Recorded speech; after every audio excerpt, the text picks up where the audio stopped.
Bismillahirrahmanirrahim. Assalamu alaikum students.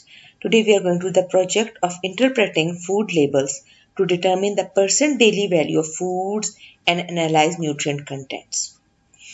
Materials के लिए आपको क्या चाहिए? Basically different food labels. अगर आप इस एक फूड लेबल को भी अच्छी तरह समझ लेते हैं तो आप इस चीज़ को बहुत सारे फूड लेबल्स के ऊपर अप्लाई कर सकते हैं.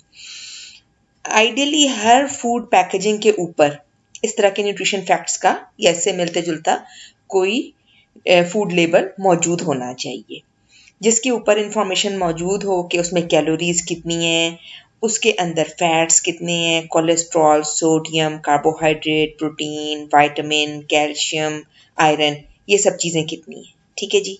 अब ये जो लिखा होता है इन नंबरों को, इन चीज़ों को समझना बड़ा ज़रूरी है हम सब के लिए, because healthy living depends on what we ईट.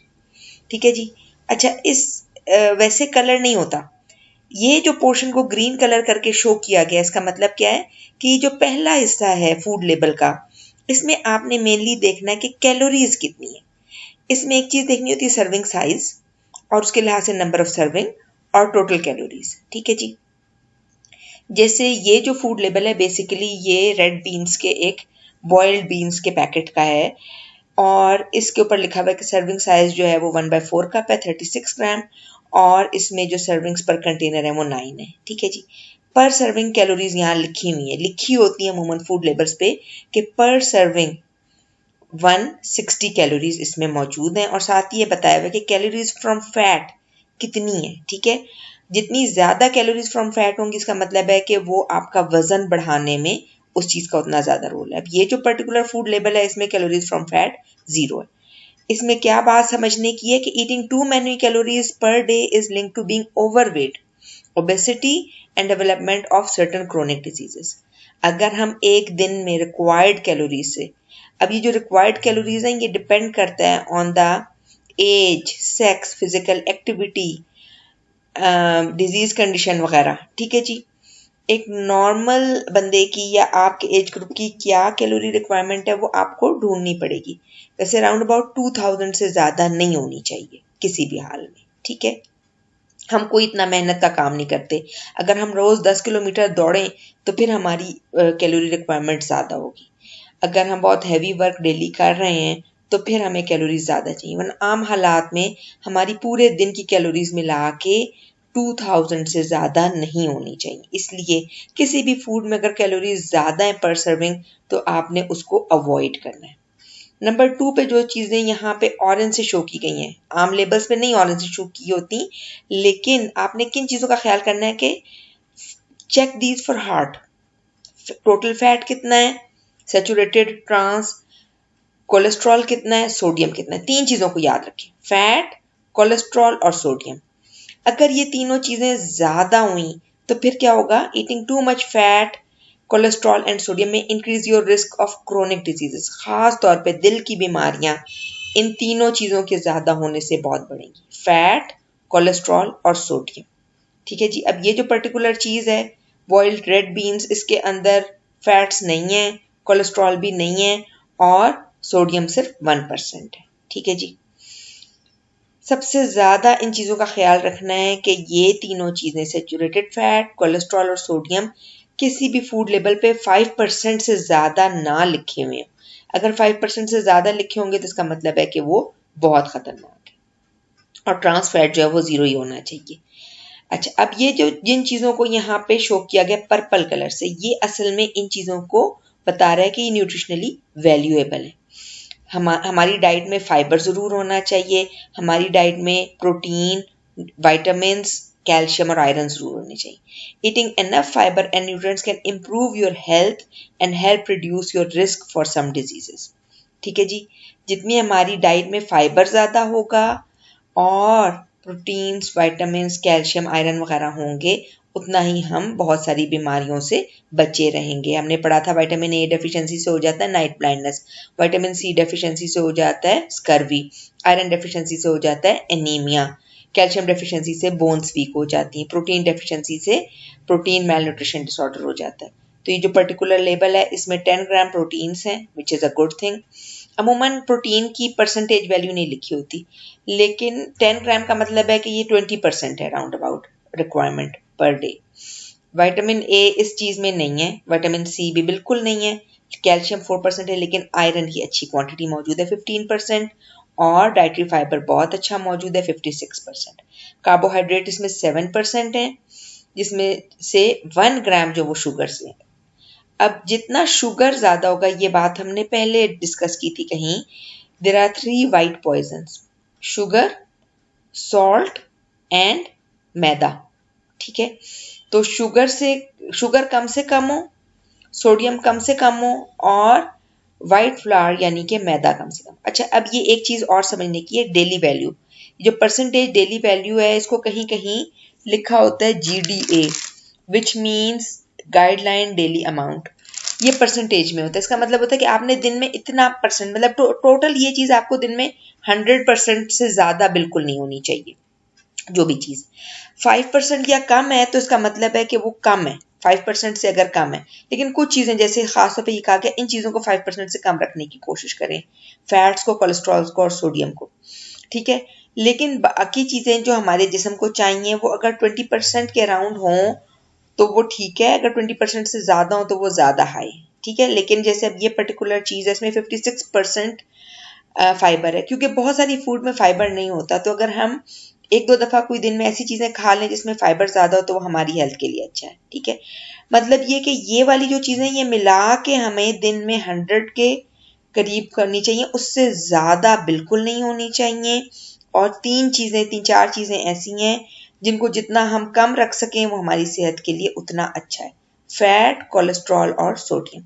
अब मैंने कुछ, वैसे तो आइडियली ऐसा होना चाहिए था कि हम क्लास में डिफरेंट फूड लेबल्स लेके आते या फूड पैकेज कंटेनर्स लेके आते, जैसे कोका कोला वगैरह की बोतलें या इस तरह की चीज़ें जिन पे फूड लेबल्स चिपके हुए होते हैं, या हम गत्ते के डब्बों में से काट के लाते।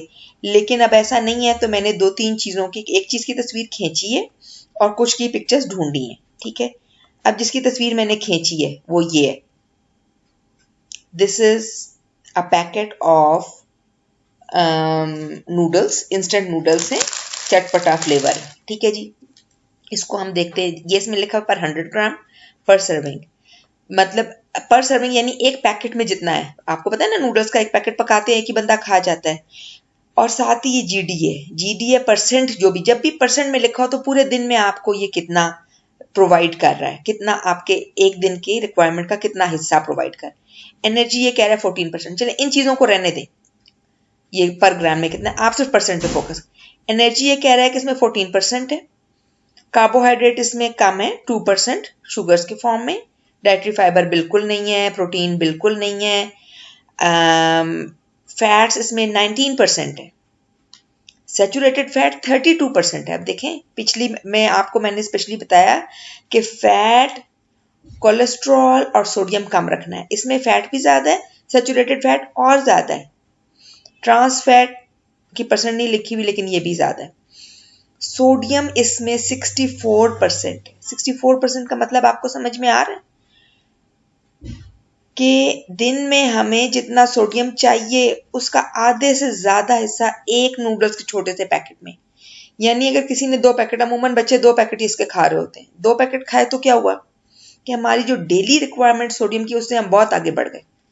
और हमने सिर्फ 1 या 2 पैकेट नूडल्स के दिन में नहीं खाने, हमने उसके अलावा खाना भी खाना है, हमने और चीज़ें भी खानी है। अभी हम बाकी फूड लेबल्स देखेंगे एंड वी विल सी के उनमें भी होती हैं चीज़ें। अच्छा जी, ये एक और जो मैंने तस्वीर खींची है, ये कोका कोला के न्यूट्रिशन फैक्ट्स हैं। कैलोरीज इसकी पर सर्विंग है 140 कैलोरीज, फैट्स नहीं है, लेकिन सोडियम इसमें 1% है 30 mg, कार्बोहाइड्रेट इसमें 13% है 37 ग्राम।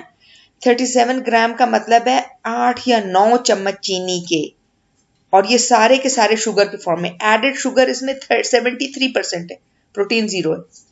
ठीक है जी, यानी इसमें काम की कोई चीज नहीं है, सिर्फ चीनी भरी हुई है, और इस चीनी की वजह से ही इसमें कैलोरीज हैं। ठीक है जी, ठीक है जी, यानी कोक पीने से कोई फायदा नहीं है, आपको एम्प्टी कैलोरीज मिल रही हैं, जो कि सारी की सारी 73% ऑफ द शुगर रिक्वायरमेंट, आपको दिन में जितना मीठा खाना चाहिए उसका 73% एक बोतल जो आप पी रहे हैं उसमें मौजूद है, ठीक है जी। So it is giving you no benefit, not significant source of fats, cholesterol, dietary fibre. अच्छा, फैट्स और कोलेस्ट्रॉल को तो हम कह रहे हैं कि कम होनी चाहिए। डाइटरी फाइबर बिल्कुल नहीं है इसमें, विटामिन डी बिल्कुल नहीं है, कैल्शियम बिल्कुल नहीं है, आयरन बिल्कुल नहीं है, पोटाशियम बिल्कुल नहीं, प्रोटीन बिल्कुल नहीं है, प्रोटीन 0 ग्राम। तो इसका न्यूट्रिशनल कोई बेनिफिट नहीं है, इट्स एम्प्टी कैलोरीज। इसमें 9 चम्मच चीनी घुली भी है, और ये जब पियेंगे तो 9 चम्मच चीनी जाने के अलावा 140 कैलोरीज जाने के अलावा आपको कोई कुछ फायदा नहीं हो रहा, सिर्फ नुकसान है, क्योंकि शुगर को अवॉइड करना है। अगेन मैं आपको याद दिला रही हूँ, 3 वाइट पॉइजन में एक पॉइजन है चीनी।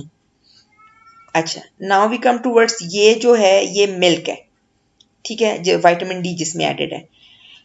अच्छा जी, कैलोरीज पर सर्विंग है 160, जो कि फैट से आ रही है 70 कैलोरीज, ठीक है जी। टोटल फैट इसमें जो है वो हमारे डेली वैल्यू का 12% है, सेचुरेटेड फैट 23% है, कोलेस्ट्रॉल 10% है। ये चीज़ें ज़्यादा हैं, लेकिन ये होल मिल्क है। होल मिल्क का मतलब होता है जिसमें मिलाई साथ शामिल हुई होती है। अगर ये स्किम्ड मिल्क होता या लो फैट मिल्क होता तो इसमें ये चीज़ें और कम हो जाती। घर में अगर हमारा अच्छा खालिश दूध मिल रहा है और उसको हम बॉयल करके उसकी मलाई हटा के दूध को ठंडा करके पी रहे हैं, तो ठंडे दूध देखें, जब दूध बॉयल करते हैं हल्की सी मलाई आती है, फिर जब हम उसको फ्रिज में रखते हैं तो काफ़ी ज़्यादा मलाई आ जाती है। अगर वो मलाई हटा देते हैं तो बाकी जो दूध है उसमें ये चीज़ें कम होंगी, फैट्स, सेचुरेटेड फैट्स और कोलेस्ट्रॉल। अच्छा, दूध हमें हालांकि नमकीन नहीं लगता, लेकिन ये जो 1 ग्लास दूध है इसमें 5% of sodium is also present. Carbohydrate इसमें 4% है, जो कि शुगर से 11 ग्राम आ रहा है। प्रोटीन इसमें 8 ग्राम है। विटामिन सी भी इसमें मौजूद है 4%। Calcium 30% of the calcium requirement पूरी हो रही है। यानी कि ऐसे दूध के अगर हम 3 ग्लास पियेंगे तो हमारी बॉडी के लिए जो कैल्शियम की रिक्वायरमेंट है वो काफ़ी हद तक पूरी हो जाए। Iron 4%, vitamin D 25%।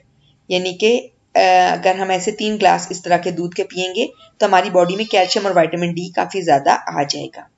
लेकिन ये देखें, इन फूड्स में अभी तक जितने हमने फूड लेबल देखे, विटामिन सी कम है, आयरन कम है वगैरह। तो हमें बहुत सोच के खाना पीना चाहिए कि पूरे दिन में हम ऐसी चीज़ें खाएं कि कैल्शियम भी पूरा हो जाए, विटामिन डी भी पूरा हो जाए, विटामिन सी भी पूरा हो जाए, आयरन भी पूरा हो जाए, प्रोटीन्स भी हमें मिल जाएं, कैलोरीज जो हमें चाहिए वो तो हमें मिल ही रहे होते हैं, ठीक है जी। सो जो इसके नेक्स्ट पेज के ऊपर सारी इंफॉर्मेशन है वो इससे रिलेटेड लिखी हुई, यही प्रोसीजर जो हमने सारा डिस्कस किया है। और अगर आप एक दिन में 4-5 तरह के फूड, पैकेज फूड खा रहे हैं, तो आप उनको कैलकुलेटर से कैलकुलेट करें कि आपने उनसे कितनी कैलोरीज ली और किस किस चीज़ की आपकी डेली वैल्यूज़ किस हद तक पहुंच गई। और इसके लिहाज से आप सजेस्ट कर सकते हैं कि डेली रूटीन में गुड हेल्थ के लिए हमें कौन सी फूड कितनी क्वांटिटी में चाहिए या नहीं चाहिए। देखिए, नूडल्स अब हमें आज की एक्टिविटी से पता चल गया कि नूडल्स का कोई फायदा नहीं, कोका कोला का कोई फायदा नहीं। And practise this as much as possible throughout life for a better health. अभी भी आइंदा भी जितना आप फूड लेबल्स को पढ़ना, समझना, अपनी जिंदगी पे अप्लाई करना सीखेंगे, that is going to be very good for your health and for your life and your surrounding people. Thank you.